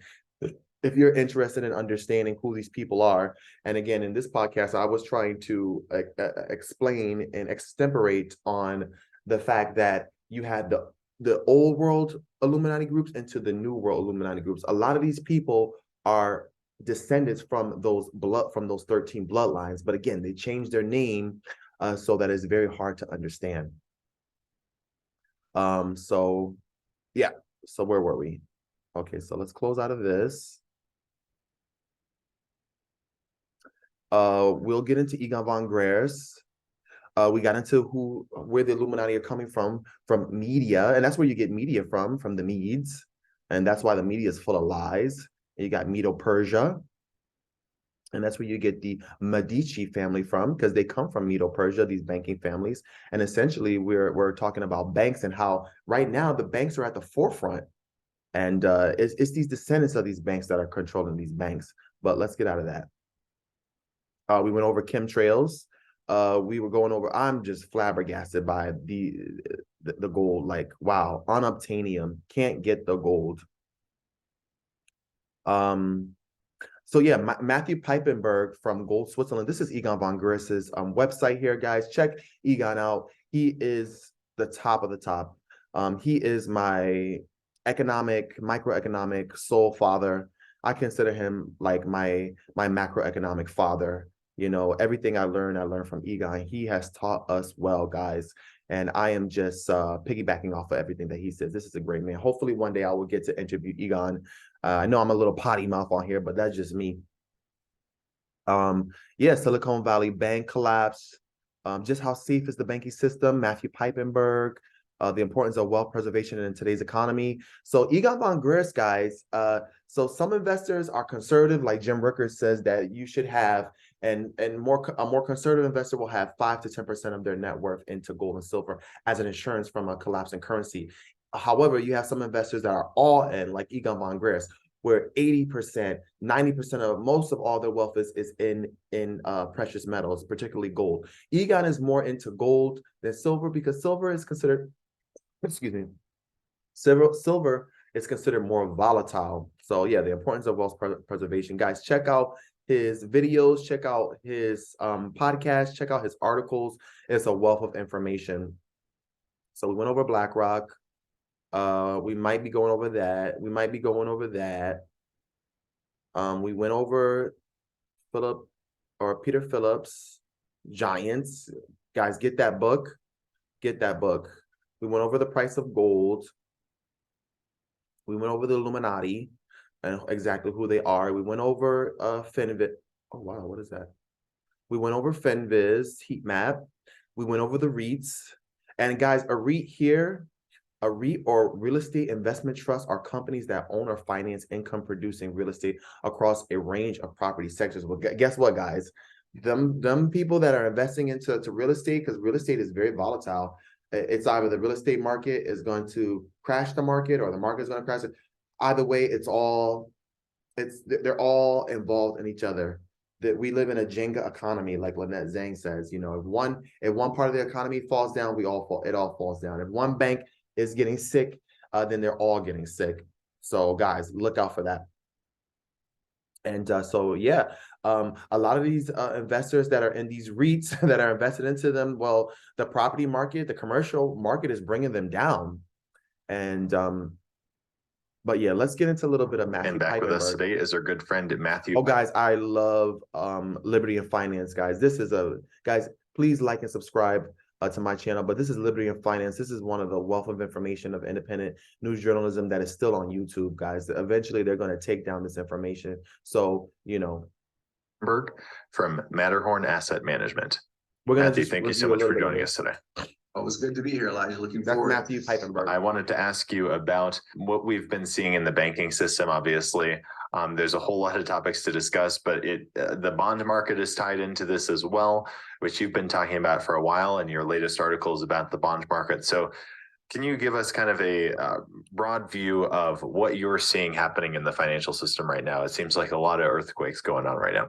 Look at the bond. Yeah, I think obviously the banking crisis headlines in the regional banks in particular, which is the most hardest hit, the most vulnerable, as we've talked about many, many times in the past, you know, the banking crisis is just another symptom of a bond crisis. There's been so many cracks in the ice in the bond markets, and you know, the big ones were the repo market disaster in 2019, then the sovereign bond crash when the S&P crashed in March of 2020. That was a correlated stock and bond disaster. And then of course the gilt implosion in the UK at the end of last year. And then of course this year we have these regional banks under stress. Guys, the banks are heavily invested into bonds. One way the bank makes money is through mortgages, securitized mortgages. They group up these mortgages, they sell off these mortgages. So the bank is making money through mortgages. However, 40% of people in the United States default on their mortgages. And that's just on any given day. But with the recession coming up, it's going to be 60%. My professor, my real estate professor says 60%, but it could be much worse than that. It could be 70%, 80% of people default on their mortgages. So like Egon von Gress says, the next 10 years, we're going to be dealing with major defaults, meaning that people push the red button. And guys, on this channel, when we talk about push the red button, that means you ran out of money. So not only are we going to have the banking sector not only individuals pushing the red button, but corporations pushing the red button, companies pushing the red button, small businesses pushing the red button, and governments pushing the red button all across the world, where they just run out of money or their money is just inflated away. But let's get back to Matthew Piepenburg. I'm not going to do the full interview. Guys, you can check this out at Gold Switzerland or at Gold Switzerland by Matterhorn. This is one of the best asset managers out there on planet Earth, guys. Check him out. Because of the massive amount of duration risk on their longer term treasuries, which were collateral or security for their otherwise difficult loan books. So all of these things are tied together because bonds have been going down in prices, interest rates have been going up at central banks, and so especially the Fed. So these decisions and these debates at a theoretical level, you know, QT versus QE, rate hikes versus rate reductions, pauses, but these rate hikes have real term, real time, genuine on the main street consequences, of which what happened in Northern California at Silvergate or at Signature, of course, SVB. These are all just more cracks in the ice. As Powell, I joked the other day, it's like walking through a powder keg with a candle. Something's going to break, burst, or blow up. And what happened at Silvergate and SVB, et cetera, were just, to me, not necessarily symptoms of a banking crisis, but symptoms of a bond crisis. And I think even more interesting, and it gets esoteric, it gets so, you know, it can get confusing, but it actually is interesting to see how important the bond market is to our lives and to our currencies and to our social cohesion and fracturing. And things is boring to many investors, and I understand, you know, looking at Eurodollar futures or looking at the volatility of the 2-year yield or the 2-year futures contract or even the 4-week T-bill. But what happened post SVB in the bond market, I think, is a bigger headline in many ways than what happened during the bank run. Yes, it was a bank run, but it was really a lack of faith in collateral, lack of faith in a lot of things, including technology as a platform and technology-based loans and collateral. But when you look, for example, at the Eurodollar futures, I mean, the price of the Eurodollar future went up 70 basis points. That was worse. That's twice as bad as when we saw during the Lehman crisis. And what those Eurodollar futures are is it's a bet on the market that there's going to be lower. Guys, I just want to say this real quick. And again, this is your boy Jay. This is the Digital Revolution podcast, guys. I just wanted to make this quick comment, right? So we're going to see, guys, a lot of people run into gold and silver as the dollar collapses, right? But you guys, you already know the insiders are way ahead of you. They're way ahead of you.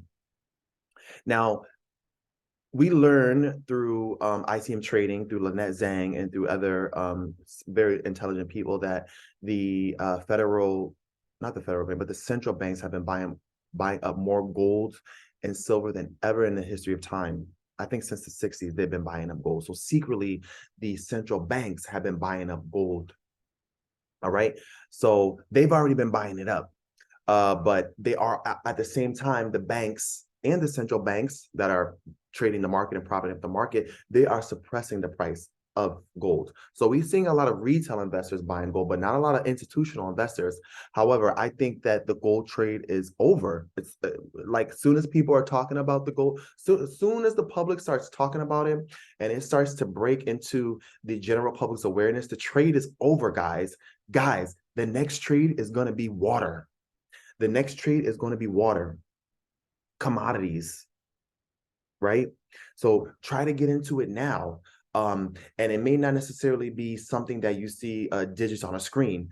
I believe that the next trade is going to be water, like if you can have some way to purify water, for whatever reason, we're going to have issues with water, issues with growing crops. So the next trade is going to be water. I think the gold trade is already said and done. Yeah, they're dollar cost averaging into gold, and as long as gold is below $40,000 for 1 ounce of gold, because anything below $40,000 for 1 ounce of gold is considered cheap.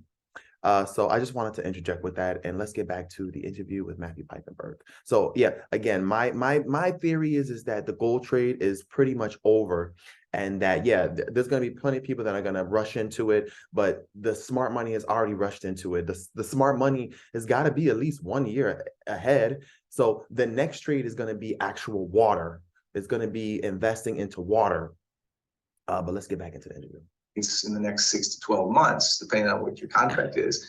Well, what that means is the market is expecting some type of rate reduction. And the only reason they would expect a rate reduction is the market expects something to break. And that means bonds and stocks and other risk assets and real estate and other sectors. So the market, regardless of what Powell says, is very nervous and betting against more rising rates, because rising rates can go so high for so long until, as we've said over and over, something breaks. So many things are breaking. It's also important, again, without getting into the weeds of the minutia of bond spreads and bond markets, because I know that can make people's eyes roll over, but Right. you know, the yield on the 2-year was greater than 100 basis points during the week. You couldn't get a bid or an ask. You couldn't trade those at large volumes because there was too much volatility in the price. We haven't seen that since 1987. And frankly, it was worse than during 9/11. So 9/11, 1987, or 2008 were major crisis points in our life. Signature Valley or Silicon Valley Bank doesn't feel like 9/11, but the bond market is reacting not to Silicon Valley Bank, but it's reacting to too much stress. Major credit events. Powell has pushed these rates up. I can understand why. He's trying to fight inflation, et cetera, or whatever the optics are in that.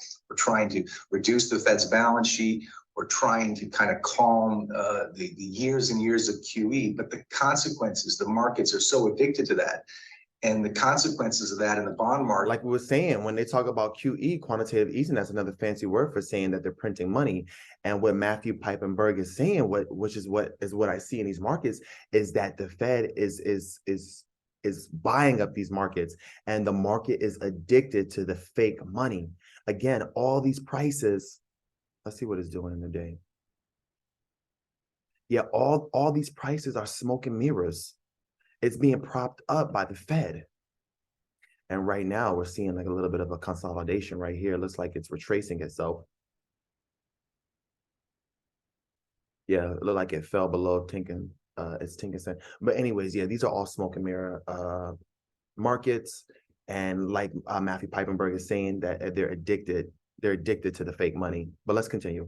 And of course, the banking markets, the regional banks are now, you know, off the headlines. Things like the yield or the implied volatility of the 2-year treasury don't make dinner conversations. They don't even make the headlines. But you have to understand that we haven't seen this type of volatility and this type of fear and this type of distrust and need for liquidity. It's worse than 9/11. It's worse than 2008. It's worse than 1987. So notwithstanding what isn't making the headlines, what's percolating beneath and below the ice. Okay, guys, let me interject again. So sorry, guys.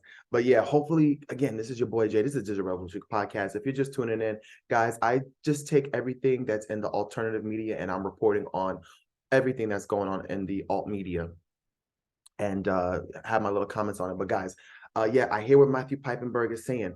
Yes, there are gold bugs. Yes, you need some gold and silver. But the next trade, guys, the next area of opportunity is going to be water purification. If you can somehow control water or be able to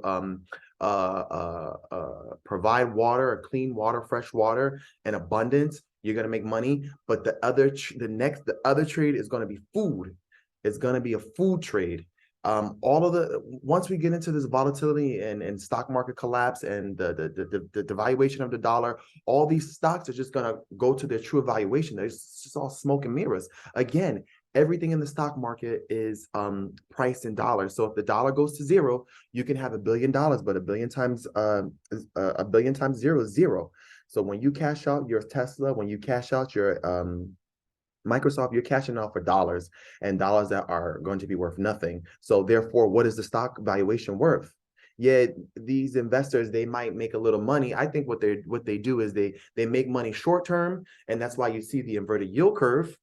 And this is why he's talking about the bonds and the volatility of the bonds, because the inverted yield curve, it shows that investors are only interested into the short term and to short-term bonds. A bond is like an IOU, guys. The investors are only attracted to the short-term bonds because they're seeing some volatility out into the future. So those long-term, those 20-year bonds that a lot of the 401ks, you know, the 60-40 portfolio they're invested into, they're very volatile. They're very volatile and they're getting negative rates on those bonds, and they just don't want to be in them. And a lot of banks are in bonds and mortgages. And again, as we discussed, 50% of the commercial real estate is gone. as the recession rolls out, 60% of people are going to default on their mortgages. But again, I think where the area of opportunity is going to be, guys, is if you can grow your own food, if you can grow something, you're going to be rich. None of this smoke and mirrors in terms of, oh, we're talking about, all your money is invested into stock market prices. Look at, hopefully you guys can see this. What the fuck is this? I'm not sure. Oh, here it is. Sorry about that, guys. Yeah. So a lot of us, we were brainwashed. I mean, yeah, maybe in the 90s and in the early 2000s when there was still some value left to the dollar, that these stocks were valued accordingly. But even then we were in a bubble. Mind you, everything you see here on the screen is fakery. There's some component of the derivative in there. These are contracts. And so there is no true price discovery. And so again, therefore, all of your nest egg, all your wealth is predicated on this. And today, as you see, the market is coming down. You see here, sorry to digress on Matthew Piepenburg, but really the point I want to make is that the next trade is going to be if you can grow something. So here from this peak here, we went down and it did retrace itself. We went down 1%. So that little 1% today going down, you see reflected here in the market. Again, when all the stocks go down, all the whole stock market is correlated, including with the gold. So gold is going to go down too. It might be going up relative to the S&P 500, but when the major crash happens, everything is going to go down, and then that could be a buying opportunity. But as Egon von Gress has said, stocks are still overvalued. Housing market is still overvalued. The interest rates, they could go a lot higher, and historically we have seen a lot higher interest rates at 20% interest rates, which is, I can't even fathom getting a mortgage at 20% high interest rate.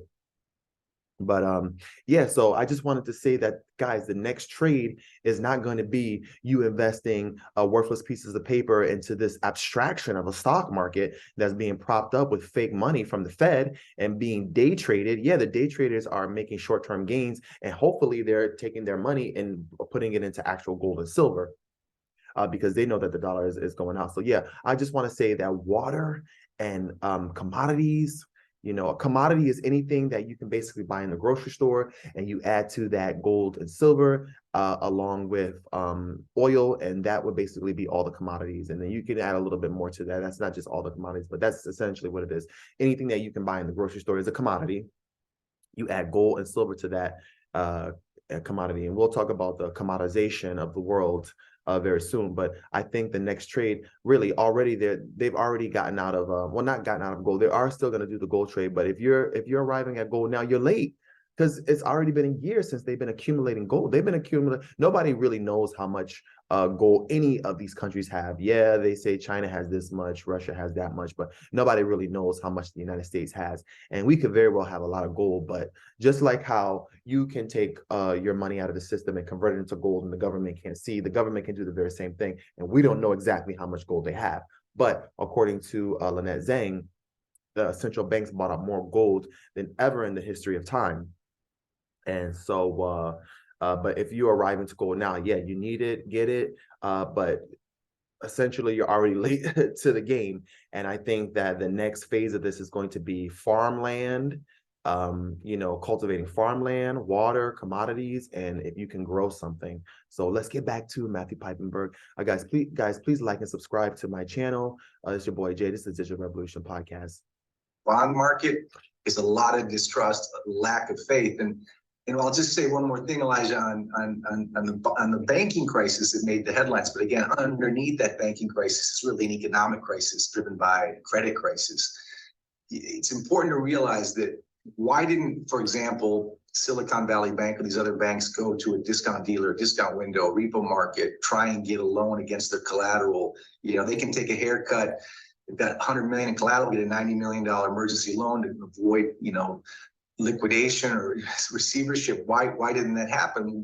You could argue it's mismanaged of the bank. And the deeper issue is other banks or other dealers don't want a loan against the collateral because the collateral has less value. in those loans that those banks held, the banks that were failing in the last 2 weeks and that will fail in the next 2 quarters, the real scary issue isn't bank runs or tech fears or ripple effects from Sam Bankman-Fried or Binance or lack of faith in the NASDAQ or the tech sector in Northern California. The real underlying issue is other banks, other dealers don't trust each other's collateral, just like they did in 2019 at the larger banks in the repo markets. And why don't they trust each other's loans and collateral? It's because they don't have faith in the economy. So it goes from, Powell, the Fed, big themes, Treasury market. So what the fuck is this guy Jamie Dimon say? Yeah, he's saying some warning signs, but they're saying the economy is overall is doing good. Guys, the economy is not doing good, and that comes down to a lot of the politicians and the law, well, not the laws, but it comes down to the policies and the mandates of the current administration. Bank crisis, but it really comes down to a lack of confidence, a lack of faith in underlying loans, which has a lack of faith in the underlying economy. Because they're defaulting so all on these those things loans. are kind of connected. Because as the economy goes down, people can't service the debt. And that's why the Fed is raising the interest rates. They want to constrict credit because if with 0%, when the interest rates were down, they were able to extend credit to anybody. That's how we got into this mess in the subprime mortgage crisis, that it was 0% interest rates on the mortgages. But yet people still defaulted because 40% of people default on their mortgages. As we learn as a realtor, 40% of people default on their mortgages. As we go into a recession, 60, 70, almost 80% of people will default. So a confidence in giving the loans is because the people that they're giving the loans to are defaulting because the economy is bad. And guys, once you really understand how this all working, how it's all interconnected, if the economy is doing bad, that means that poor people and the middle class people their standard of living is going to go down. And guys, they're going to be co-opted into the government. The federal government and the government is going to nationalize everything, just how they're nationalizing the banks. Basically, and this should outrage Americans. But SVB Bank, they basically gave these rich, white people, and there's no offense to white people because my grandmother is white. I'm not judging white people because we love all people here, but they gave these rich white people corporate welfare in the form of millions and millions of dollars. They bailed them out. That is not capitalism, guys. But I digress. Let's get back to Matthew Piepenburg. Again, another OG, another legend in the game. Him and Egon von Grers these are the two guys that I study the most. And they're really historical in their volatility, and they're historical in their distrust. And of course, the market is expecting a Powell pivot, or at least a Powell pause sometime in 2023. You have to ask yourself, what does that mean? What, more quantitative easing, more liquidity, more on-demand synthetic liquidity? Well, that synthetic liquidity, talking about those derivatives that we talked about, because a derivative equals synthetic liquidity. It's just more fake money. We achieve with massive amounts of inflation. There is no good scenario left. Powell can either pause or even continue. I don't think he'll raise this in the next quarter, but it's either, as we've said over and over in 2022, it's either squeeze the economy through a rate hike towards rubble and towards a recession and towards massive stress in the bond market, or it's pivot back to a system that failed since 2009, more quantitative easing, more mouse click money, more inflation. Mouse click money, guys, damn.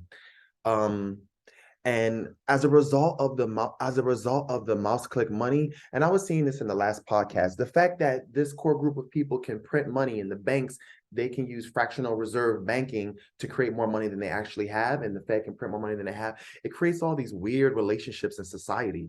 A lot of the relationships, the interpersonal relationships that we have with people, there is a third element that comes into it, because money affects everything. It affects how we feel about ourselves. It affects what we do. It affects how we think. It affects our relationships with people on our jobs. It affects our relationship with the clients. And when you have that artificial connection, and basically you have that artifice in between us through mouse click money, and as that goes away, I think you're going to see true relationships. So basically what that means is that, like, let's say you have a low paying job, you're just gonna be like, fuck this, I'm not going to work. I'm not going to be here smiling and trying to, maybe you have a sales job or whatever, and you work for a company or whatever where you have to sell. I'm not going to sit here trying to make other people happy and try to sell some products that are not even necessary, because half of the jobs in the United States, we don't do anything. We don't make anything.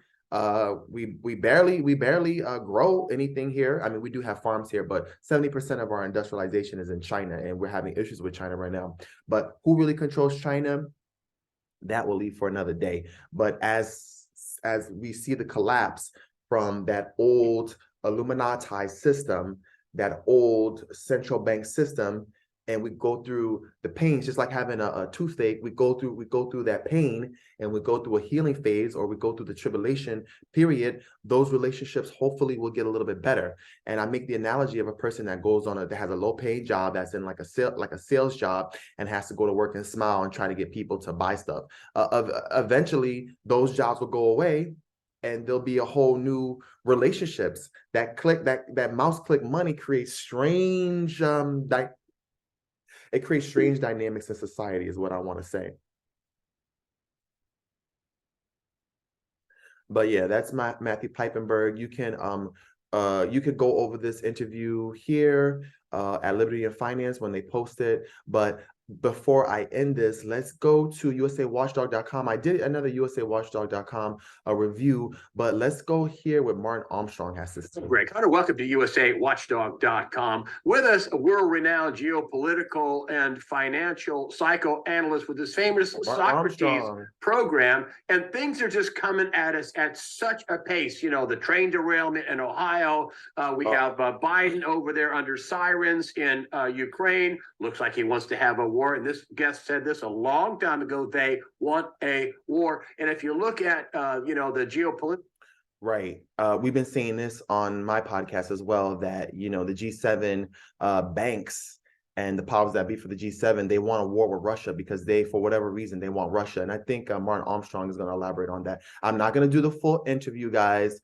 You can check it out at usawatchdog.com. But again, let's just go for it. And the financial situation with the reset and all the vaccines, and Ed Dowd is saying, hey, the murders with the vaccines and this giant debt cloud could be all taken care of with World War III. It's an unbelievable confluence of problems, and to talk about them is Martin Armstrong. Martin Armstrong, thanks for joining us today on usawatchdog.com. Oh, it's always a pleasure to see you, Craig. Well, another beloved cyclist, and he's the master. Him and Charles Nanner are two of the top cyclists that are undervalued and underloved. But I in my household, he is a rock star. I wanted to talk with you about this, which is, let me get a straight shot. And this is the upcoming article. You don't have it done yet, The Rise of the Neocons. And it says down here, who are they? Where do they come from? How are they now in charge? And that is basically Democrats and Republicans can be neocons. Is that correct? Correct. It's basically really a third party.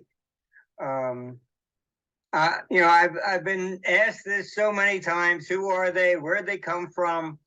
So I decided, all right, fine. I'll do a small book on this. It's I've known some of them. I mean, Bill Kristol even spoke at one of our conferences back in the 90s. I mean, so effectively they began really in the Democratic Party. They are more or less really still following the idea of Marx, in the sense that that the real issue of Marx was that government has the power and the ability to control society. Now, okay, he went into communism, but Keynes is still the same thing. It's controlling society, okay, from a different perspective. But it's this idea you see coming out of the World Economic Forum and the WHO and all of this, is that they have the power, the right to control society. And, we're just basically the derp. Again, we've been talking about those core group of people, and we've been saying who they are, where this energy is coming from.